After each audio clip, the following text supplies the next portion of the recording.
धीर धेनम श्रवण पटे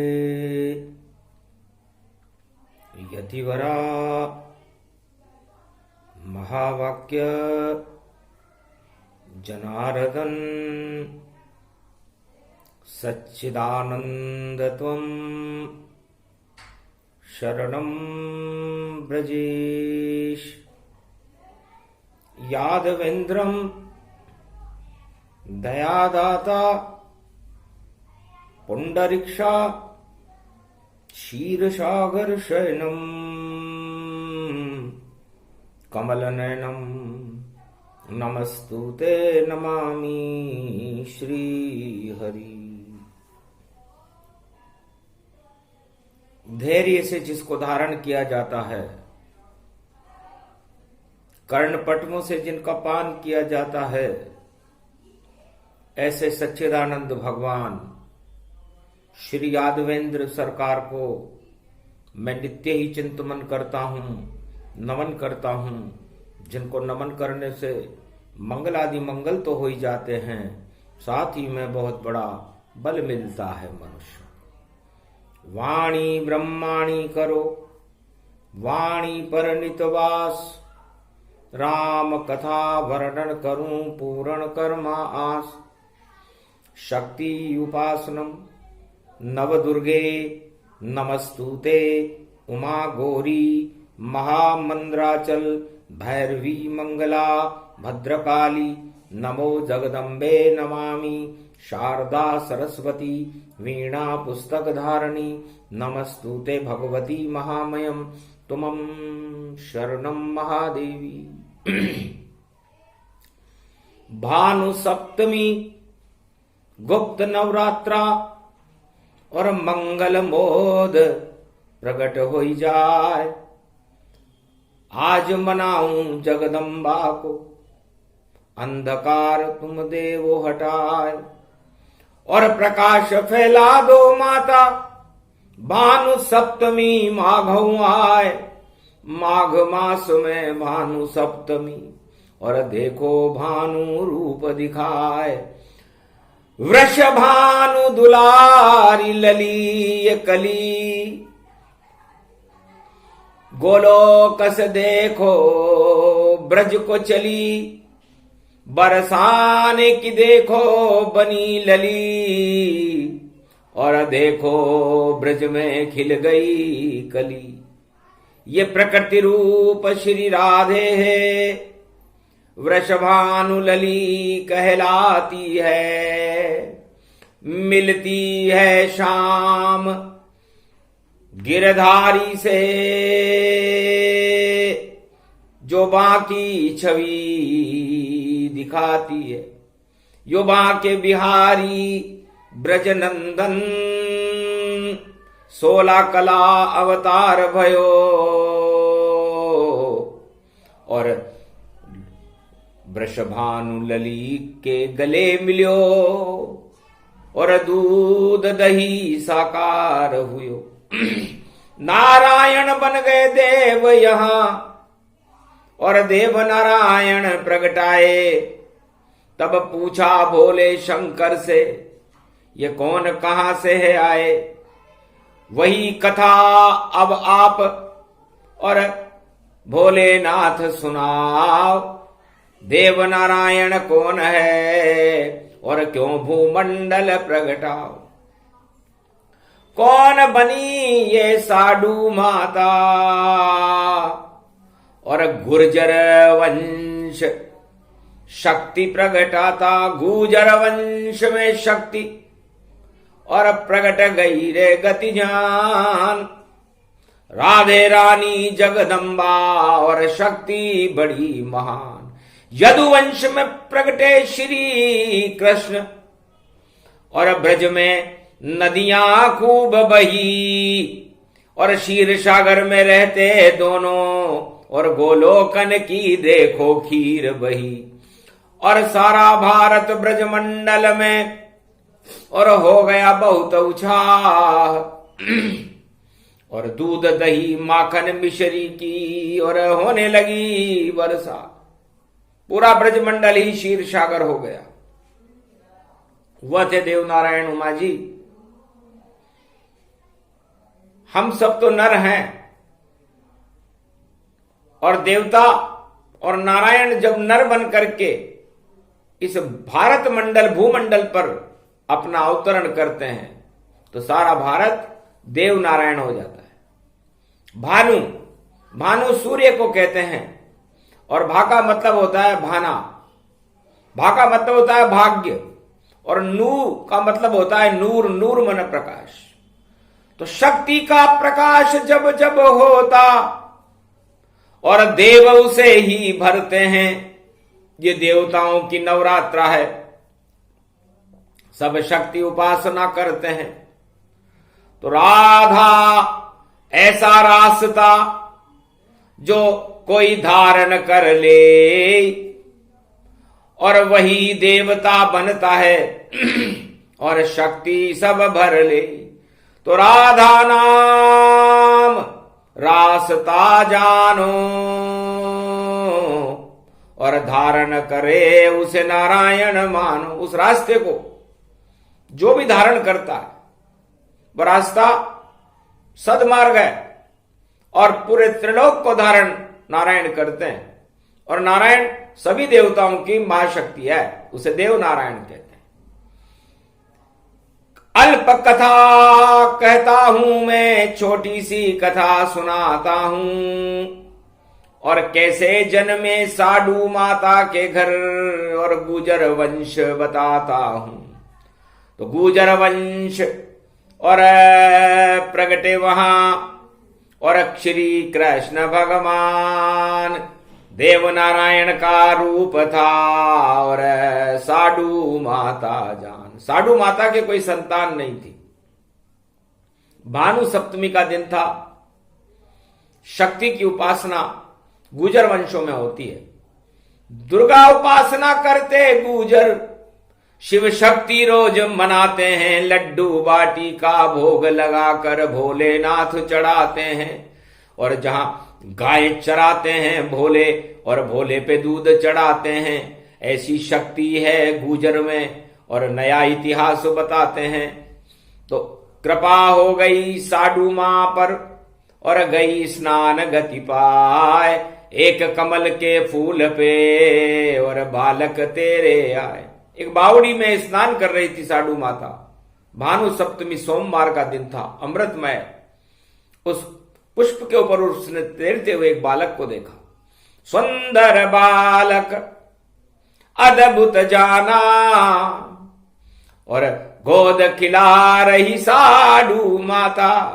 गोद खिलाया, चुंबन कर लिया और लाई अपने साथ। ऐसे कमल के फूल से जन्मे देव नारायण। बड़े सुंदर जिनका मुख था। त्रिलोक की सारी प्रकाशमय शक्ति जिसके चेहरे पर लालायमान थी, उस साडू माता के घर देव नारायण का जन्म हुआ। नर बन करके आ गए नारायण, देव स्वरूप प्रगटाया है। ऐसे जन्मे थे देव नारायण, ये सब ईश्वर की माया है। और उनके विरोधी राणा और देखो मालवा जान और माटी मालवा राणा की और हल्दी घाटी मान। उदयपुर के राणा से भूणा गुजरों का बड़ा विरोध था। तो बच्चे को बचाने के खातिर और उसको वहां से छुपा डाला और एक झोपड़ी में छुपा दिया बालक और नारायण रूप बना डाला। पूजा पाठ करते वहां और गाय चरावन जाए। ऐसे जन्मे देव नारायण और उस प्रकट हुए गण पाए। इस तरह देव नारायण का जन्म हुआ। और गुजर वंश में वो शक्ति राधे रानी है और यदुवंश में वो शक्ति भगवान कृष्ण है, जिन्होंने भारत में दूध और दही की नदियां बहा दी। आखिर इतना प्रकाश हुआ और देखो बड़े मशहूर हुए और देव नारायण देखो और शक्ति से भरपूर हुए। जब ख्याति फैली देव नारायण की तो राजा राणा चक्कर खाया। अरे ये तो भूणा सरदारों में ये किसका जन्म यहां पाया। ये तो तेजस्वी बालक है और कहीं राज छीन नहीं जाए। सबसे पहले इसे पकड़ो और फांसी चढ़ा दो होता है। सत्ता की भूख सबको रहती है। आखिर जाल रचा जब राणा ने बालक को वहां पर बुलवाया। और कैसी कथा करते हो नारायण देव, हमको भी प्रसंग कुछ सुनवाया। एक पिंजरा बनाया और पिंजरा बना करके ऊपर लटका दिया ताकि जैसे ही देव नारायण कथा करने आए इस पिंजरे में उनको कैद कर लिया जाए और हमेशा हमेशा के लिए उनको समाप्त कर दिया जाए। सत्ता के लिए था सोच ये राणा और चाल चली जब अलवेली। तो देव नारायण मुस्काए तेरी चाल नहीं ये हमने खेली। कभी नहीं नारायण पसते चले कोई भी चाल। जो भी चाल चलता है देखो उसका आता काल। तो भानु सप्तमी प्रवचन करने पहुंचे देव नारायण और कहा भाई भानु सप्तमी में और कर लो सब पारायण। हरि नाम सब ही भजो और करो सभी गुणगान। भानु सप्तमी गुप्त नवरात्रा ले वो हरि का नाम। इतने में ही पिंजरा देखो और डाला उन पर जाल। अरे पुष्प गुलाब के बन गए और प्रजा सभी खुशहाल। फूल फूल और पंखरी देखो और देखो गुलाब से छिटक पड़ी। और जितने प्रसंग कथा में बैठे थे उन सब पे गुलाब सुगंध उड़ी। तो ऐसे उड़े रे बसंत गुप्त नवरात्रा और सुगंध नारायण की वहां उड़ी। और राणा की जब नजर पड़ी तो देखो बंद सब आंख पड़ी, आंखें बंद हो गई। ये क्या हुआ गजब गति जाना और पिंजरा बन गया फूल समाना। ये पिंजरा फूल कैसे बन गया? जादूगर है ये बालक और शक्ति इसकी अपार। और हम भी बन जाएं शिष्य इसके तो हो जाए बेड़ा पार। क्योंकि युद्ध जीत नहीं पाएंगे, सब षड्यंत्र ही फेल। और देव नारायण ने कर दिया देखो अद्भुत खेल। तो ये अद्भुत खेल देव नारायण ने किया और राणा को परास्त होना पड़ा। तो नारायण की शक्ति के आगे कोई भी शक्ति चाहे किसी भी तरह से हो परास्त रहती है। विजयेश्वरी तो नारायण है और विजयेश्वरी ये चक्र।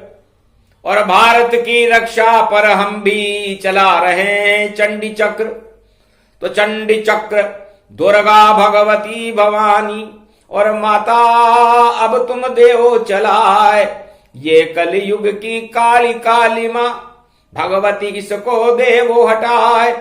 अरे आप प्रकाश फैला दो भानु जैसा, सूर्य में भर दो तुम माए। सूर्य की शक्ति भारत होगी, अंधकार देवो सब हटाए। भानु सप्तमी सोमवार की अमृत सबको देव पिलाए। और ऐसा भोग लगा दो भगवती और सर्वशक्ति वैभव गति पाए। हम तो बच्चे माता तेरे, भारत को तुम विजय दिलाए। और आपका जन्म सौभाग्यशाली है जब प्रगटे देव नारायण आए। सागुरम श्री विष्णु परम प्रसन्नम चतुर्भुजम मुक्तामणि। परम प्रसन्नम चतुर्भुजम सदा क्षीरसागर शयनम लक्ष्मी चरण चापयत्यम नारद घंटा ध्वनि वीणानादम प्रवत्यम। महालक्ष्मीपति भगवान विष्णु तस्मै तसम सदा क्षीरसागर शयनम हस्तयम मंगला मुखारविंदम। गरुड़ध्वज यजमान यात्मान विष्णु परम प्रसन्न प्रसन्नम। सर्व सिद्धिदायकम वरदायकम भगवान विष्णु नमामयम। सत्यनारायणम लक्ष्मीकांतम परम प्राणवल्लभा लक्ष्मी वल्लभा लभयंतम सर्वचराचर भूपतिम भक्तवत्सलम। कोमलांगम त्वं शरणम सर्व सिद्धिदायकम वरदायकम यद्वा दयोमयो। श्री विष्णु नमामियम निर्यान्त्याम चतुयम नामम। सुरगणान गणानायको सुरपति महेश्वरम गुरु बृहस्पति तुम च प्रथम नमामयम। सुरपति महीनाम राजा इंद्रम वर्णितम वंदे वीणानम। इंद्रवर्णिम सूर्यवर्णिम देवता च भारत भवन। ओम पूंगी फलम समर्प्याण वे नमः। प्रथम पूजा च सत्यदेवम नमामयम। सर्वमोद भक्ति दया दात्वा महेश्वरा मंगलम भगवान शिवाच्यो मा प्रतिभा भूषोद भौति वैहारणम भव सिंधु व्यापक तरण तारण पतितारणम। सर्वमंगलम मंगलादि मंगलम भगवान विष्णु दयोमयो। सर्व सच्चिदानंद पर ब्रह्म चराचर पति भूपति। तुमं च माता तुमं च पिता तुमं च सखा तुमं च देव देवा। तुमं सर्वभूतादि बाधा हरणम सर्व विघ्न नाशो विष्णु नमामयम। तुमं मित्र तुमं सखा च तुमं बंधव बांधवा च। तुमं माया तुमं धर्मम तुमं देव देवा। तुमं गुरु तुमं ब्रह्मा तुमं विष्णु तुमं महेश्वरा। सर्वस्वमान शक्तिदायकम भगवान शिव शक्ति उमा सर्वाशीर्वाद च विष्णु नमामयम। देव नारायण भगवान की ख्याति संपूर्ण भारत में फैल गई। तब नारद जी बड़े प्रसन्न हुए। उन्होंने घंटा ध्वनि की। भारत में भानु का प्रकाश सूर्य का प्रकाश मकर रेखा में तेजस्वमय हो गया। सारा भारत नारायणमय हो गया। सत्य नारायण देव नारायण और राम कृष्ण एक रूप उनके ही ये अंश हैं और सत्य का यही स्वरूप, ये सत्य का स्वरूप है। तो सप्तमी में 7 का अंक होता है। एक तरफ सप्त ऋषि ब्रह्मवेता होते हैं, वह सत्य का गुणगान करते हैं। वह सब नर रूप है, मानव है जो सत्य का गुणगान करते हैं गुप्त नवरात्रा में। और वह दानव है जो सत्ता का गुणगान करते हैं नवरात्रा में। तो दानव और मानव में यह फर्क है। मानवता सत्य के साथ रहती है और दानवता सत्ता के साथ रहती है। सत्य और सत्ता और पड़ी सप्तमी ताय और सत्ता तो मानवता की और दानव सब नश जाए। तब पूछा नारद ने हंसकर, जब आप अवध में जाओगे तो कैसा रूप बनाओगे, कुछ हमको भी बतलाओगे। और माता लक्ष्मी क्या बने ये हमको देव बताए। सतयुग से पहले ही नारद पूछा प्रश्न गति पाए। नारद जी ने अभी तो सृष्टि की रचना ही नहीं हुई थी। बैकुंठ में नाभि कमल पर भगवान शिव ध्यान मग्न थे। ब्रह्मा जी श्रुतियां वाणी कर रहे थे। शेष शैया पर भगवान विष्णु विराजमान थे और लक्ष्मी चरणों का चापन कर रही थी। तब नारद जी के प्रश्न को सुनकर भगवान विष्णु ने कहा, नारद, लक्ष्मी रूप माया को मानो, ब्रह्म रूप राम को जानो। तो माया ब्रह्म सशरीर और जन्मेंगे भारत भूमि। एक जन्मेगी जनकपुरी में, एक अवधपुरी में ये घूमी। तो बोली लक्ष्मी नाथ मुझे चरणों की रजऊ बना लेना, बस चरणों की रज बन जाऊं ये आशीर्वाद मुझे देना। लक्ष्मी की सुन बात को नारद हत प्रभ होय, चरणों के रज मांगती धन्य ये लक्ष्मी होय। लक्ष्मी होकर भी भगवान राम के चरणों को मांग रही है। उस समय तक तो पृथ्वी की रचना ही नहीं हुई थी। तब कहा तथास्तु नारायण ने, जाओ तुम मिट्टी बन जाओ और जनकपुरी में मिट्टी से और कलश रूप से प्रगटाओ। तो मिट्टी जिसको मिल जाएगी और उसके भाग जग जाए।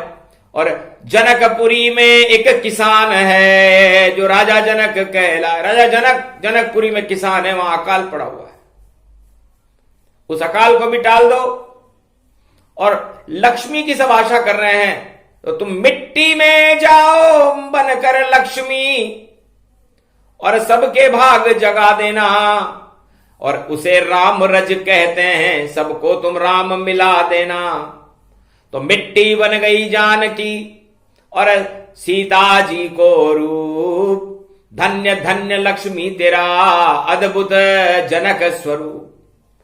आप किसान की बेटी बनी हो तो मिट्टी से ही अंकुरण और सब किसान कर पाए। और हीरे मोती माणक पन्ने और सारी फसल प्रगटाए। मिट्टी से ही सोना निकलता है, मिट्टी से खनिज निकलते हैं और मिट्टी से धन धाम होता और मिट्टी से अन्न प्रगटते हैं।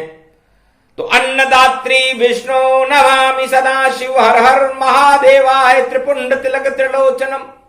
है अन्नदात्री भगवती जगदम्बा, हम आपको प्रणाम करते हैं कि आप राम जी के चरणों की रज बन गई, मिट्टी बन गई और मिट्टी किसान के घर में आपका जन्म हुआ। तो जाओ भारत में सबसे बड़ी शक्ति बने किसान, भरण पोषण करें जगत का और आशीर्वाद भगवान। तो इसलिए किसानों की जय होती है भारत में। और किसान की पुत्री है लक्ष्मी और लक्ष्मी जी जनकपुर से भारत में ब्याही गई है। इसलिए आपस में संबंध है वो मिट्टी भारतवाय। अन्नपूर्णा आशा पाला नव दुर्गा बनवाए। तो जानकी नवी दुर्गा जानकी बन गई।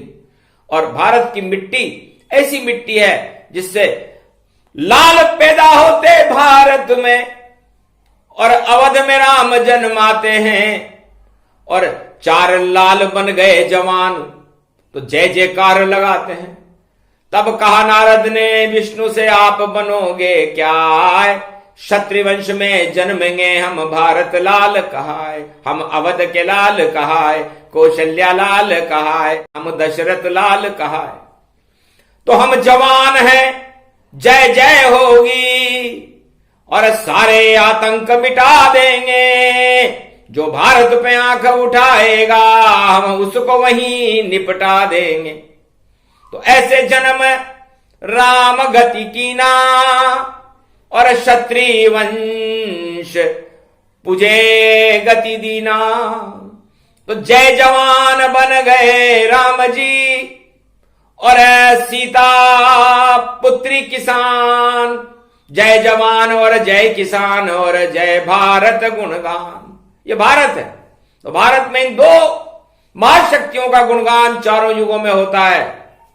यदि किसान न हो तो भारत भूखे मर जाए और जवान न हो तो भारत की रक्षा कौन करे।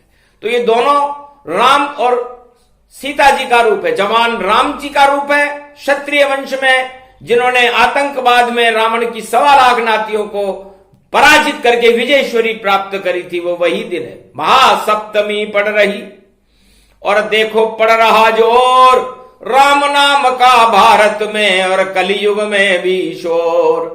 शक्ति की ये उपासना महासप्तमी ताय और रथ में बैठकर जानकी अवधपुरी में आए। तो भानु सप्तमी को भगवान राम अपनी अर्धांगिनी सीता को, जो मिट्टी का रूप थी, उन्होंने कहा मिल गए तुमको राम जी, अब बनो चरण रजताय और सारे भारत में पैदल चलना 14 वर्ष तुम माए। हे मां, तुम्हारा माता का स्वरूप है, तुम शक्ति हो, लक्ष्मी बनकर के आई हो तो भारत के कश्मीर से कन्याकुमारी तक अपने चरण इस भारत की धरती पर डाल दो। यह राम जी का सोच था। और इस भारत की रक्षा करने के लिए हम आपके साथ चलेंगे। और यदि आप पर किसी ने उंगली उठाई तो वो हमारे प्रकोप का शिकार होगा। और रावण ने ऐसा करके देखा कि हम भी लंका में सीता के और जबरन चरण डलवाएंगे, अगर ऐसा नहीं कर पाए तो राक्षस सारे मर जाएंगे। तो जबरन लक्ष्मी को उठा और ले आ लंक के वाय और अशोक वाटिका में और सीता चरण डलाए। तो उसने जानबूझ करके शक्ति को, उस राम जी की रज को अशोक वाटिका में स्थापित करने की कोशिश की। तो भानु रूप सूर्य गति जाना और पावक में प्रगति गति माना। तो भगवान पंचवटी में समझ गए थे कि रावण की चाल क्या है। विदेशी लोगों की चाल भारत की मिट्टी और कश्मीर का अपहरण करने के लिए सदा तैयार रहती है। तो मिथिलेश किशोरी जानकी जी नेपाल की सीमाओं से भारत में आई थी।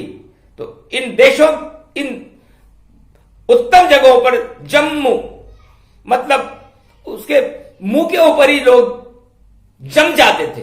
वैष्णव देवी शक्ति भवानी और जम्मू में प्रगति महारानी, तुम पावक में करो निवासा, अब मैं चाहूं करन नर लीला।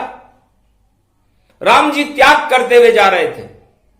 नारद जी, अभी तो रामचरितमानस वाल्मीकि ने लिखाई नहीं, तुलसीदास जी ने लिखाई नहीं, में सबसे पहले रामायण का जन्म बैकुंठ में हुआ भानु सप्तमी को।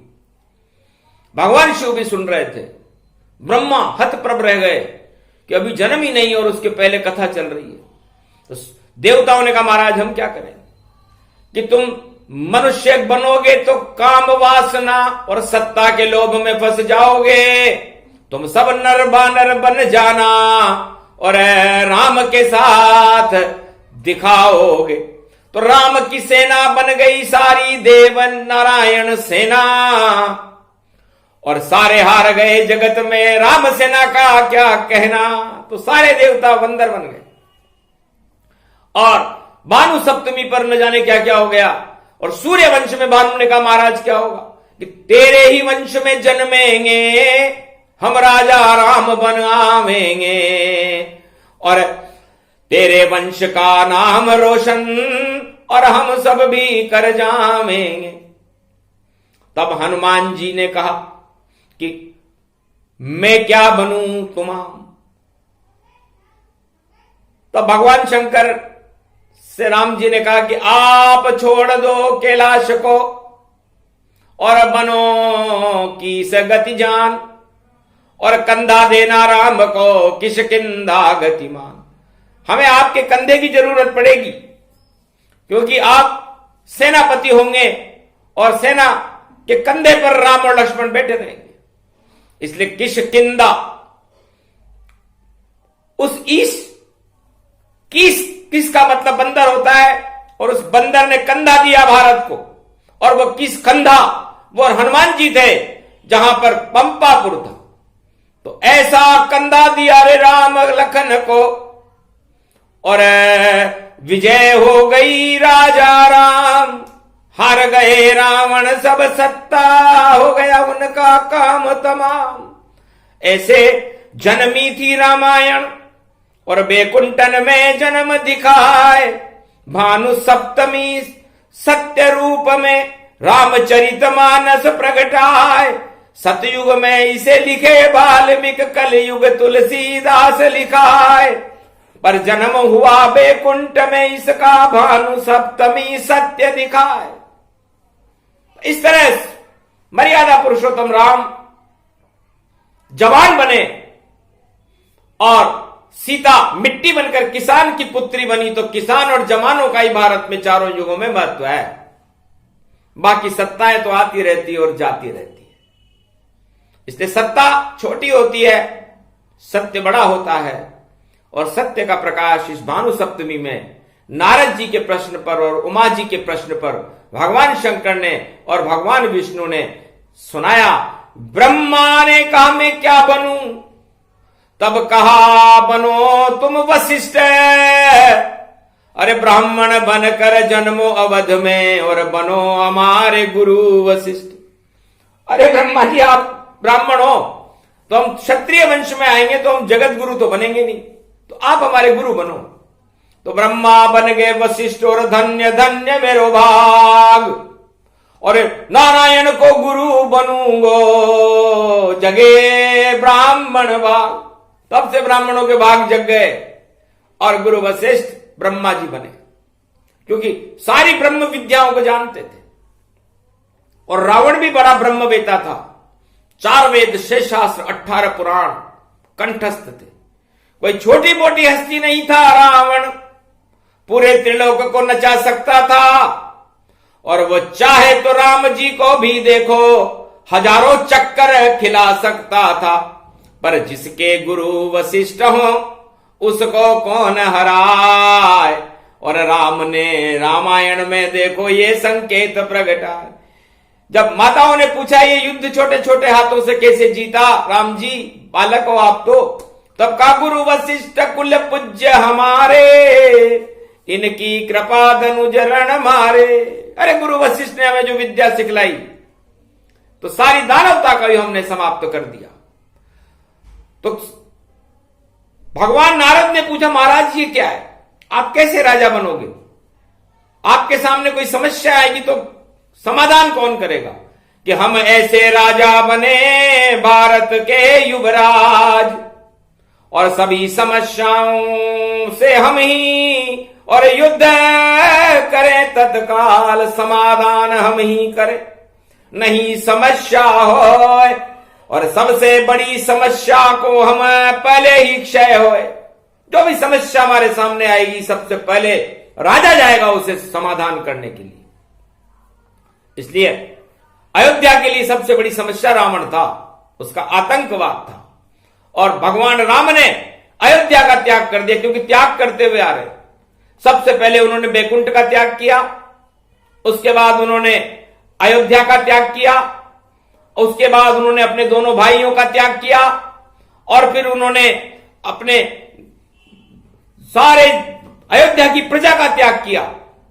और धीरे धीरे चल रहे जंगल में तब बोला एक ब्रह्मवेता कि महाराज आपने अपने भाई और नारी का तो त्याग किया ही नहीं, कि जाओ तुम्हारी गर ऐसी इच्छा तो उसका भी त्याग मैं कर दूंगा। अरे राम तो शब्द है त्याग का, मैं जो चाहे त्याग सब कर दूंगा। तो पंचवटी में त्याग दी और सीताग्नि प्रवेश, और लक्ष्मण भी जब वीरघातनी बन गए वहां अवशेष। लक्ष्मण जी का भी त्याग होने वाला था, लेकिन संजीवनी हनुमान जी लेकर लक्ष्मण बचाए और मुद्रिका दे सिया को और दर्शन दिए मुस्काए। तो हनुमान जी ने वहां पर दोनों को बचा लिया। तो इसलिए राम सब त्यागने के लिए आएंगे। लंका विजय होकर भी त्याग दी, जाओ दी विभीषण तुम्हें, अरे मोह नहीं हमें सत्ता का, हमें तो सत्य ही चाहिए देखो, और सत्य रूप विभीषण तेरा। तो भानु सप्तमी सत्य रूप है और सत्य का हो ये प्रकाश, और ये तो चंडी चक्र है और करे पाप का नाश। जो भी सुने इस कथा को होए पाप का नाश, और सत्य रूप में राम सिया का उसके हृदय प्रकाश। उसके हृदय में जो इस कथा प्रसंग को सुनेगा, सोमवार को कलयुग में सुनेगा, ये भानु सप्तमी की कथा है। हंसी खेल नहीं चंडी चक्र है, दानवता को नशा देगी, और जो भारत पे प्रकोप करे उसका नाम निशान मिटा देगी। चंडी चक्र चले रे दुर्गा को, और इसको राम चलाने आए, नहीं हाथ में कोई चक्र फिर भी तो देखो धनुष उठाए। अरे ऐसा धनुष उठाया शक्ति का जिसको भंग राम कर पाए। उसी धनुष को चंडी चक्र कहे और 7 रंग उस धनुष में भाए। वो इंद्र धनुष था, उस इंद्रधनुष में 7 रंग होते हैं और ये 7 रंग सत्य के होते हैं। ये 7 ग्रह हमें सत्य का मार्ग दिखाते हैं और ये 7 ग्रह सूर्य के चक्कर लगाते हैं। सूर्य वंश में राम जी हैं। तो 7 रंग के 7 ग्रह और इंद्रधनुष रंग जान, और ऐसे रंग भारत में फैला दो तो आ जाएंगे कल की भगवान। तो हमें भारत में इन 7 रंगों को फैलाना है। आज भानु सप्तमी है, बाकी तो सारे रंग दुर्गंध के हैं। ईर्ष्या कपट छल पाखंड दुर्गंध इनमें होए, ये तो कोई रंग नहीं, ये तो राग द्वेष गति होए। तो राग द्वेष को छोड़कर और सत्य के रंग बरसाओ, होली में रंग बरसाएंगे और भानु किशोरी बुलाओ। तब श्री कृष्ण के रंग लगाने पिचकारी ले आई वृष भानु दुलारी। अरे पहले ही क्यों आ गई, अभी तो सतयुग जहान। अरे पहले तो मैं राम बनूंगा, द्वापर में कृष्ण भगवान। तब बरसाना रंग दुलारी और गुजर वंश तमाम तमाम। अरे देवनारायण गुजर वंश में देखो बन के कृष्ण भगवान। उनकी पावन कथा सुनाई भानु सप्तमी गति गतिमान। जो भी सुने प्रसंग भारत में, भारत पूरा देव नारायण। ये पूरा भारत ही देव नारायण है, इसे दानव नारायण न बनाए। भारत कभी दानव नारायण बनाई नहीं। कितने भी दानव आ गए और चले गए, भारत भूमि पर कितने ही लोगों ने आक्रमण करके देख लिया, लेकिन भारत आज भी देव नारायण है। यहां देवताओं की जय जयकार होती है, किसी दानव की आज तक नहीं हुई। न रावण की हुई, न अंग्रेजों की हुई, न कोई मुसम्मा की हो पाई और नहीं किसी की कभी हुई। और देखो सिकंदर मर जाई, बड़े बड़े आक्रमणकारी और आए भारतवान, पर सदा राम की जयकार होती है, क्योंकि भारत देव नारायण भगवान। भारत तो नारायण का ही स्वरूप है, शक्ति का स्वरूप है। हमें इसको देव राम की त्याग से और सीता जी की मिट्टी बनने से इसको समझना चाहिए। एक समझना ही तो सब कुछ है, सुनने से क्या होगा। जब तक समझो नहीं ज्ञान को और दूध से मक्खन नहीं पाओ, और जब तक मक्खन नहीं मिले तो आनंद राम कैसे पाओ। तो ये मक्खन है राम सिया का। और देखो भानु सप्तमी खिलाते हैं और अपनी आत्मा में देखो तुम्हें राम सिया से मिलाते हैं, तुम्हें देव नारायण मिलाते हैं और तुम्हें राधा गोविंद मिलाते हैं। तो सारे मिल गए एक दिन। और सोमवार की बात, आज 7 है फरवरी और सप्तमी मात। सारे योग यहां मिल गए और सत्ता राम की होए, सत्य राम जी होएंगे, बाकी सब हार ही होए। तो रथ में बैठे राम जी और देखो भारत घूम, और सीता बैठी है उस रथ में और मची राम की धूम। तो राम नाम की धूम है। और देखो अवध नरेश, राज तिलक हुआ राम को, तो मिट गए कोटि कलेश। सर्वशक्ति वे भवगति और रक्षक राम जी होए, सीता माता रक्षा करे और भारत मंगल हो। ये प्रसंग जो भी सुने मंगल उसका होए, सभी अमंगल नाश हो सब दुर्दिन क्षय होए। स्वर्ग जैसा भारत बने नंदन कानन जान, नई सदी में भारत में आए कल की भगवान। बोलो जय श्री, जय देवनारायण भगवान की। राधे रानी बरसाने वाली मां की जय, राधा गोविंद की जय, राम सिया और पूरे देव बैकुंठ देव सर्वशक्ति शेष शैया की जय, शेषनाग भगवान की जय, नारद ऋषि की जय, भगवान शंकर भोलेनाथ उमा महाशक्ति की जय। भानु सप्तमी महापर्व शुभ हो, भारत के लिए मंगलकारी हो। जय शिव शक्ति।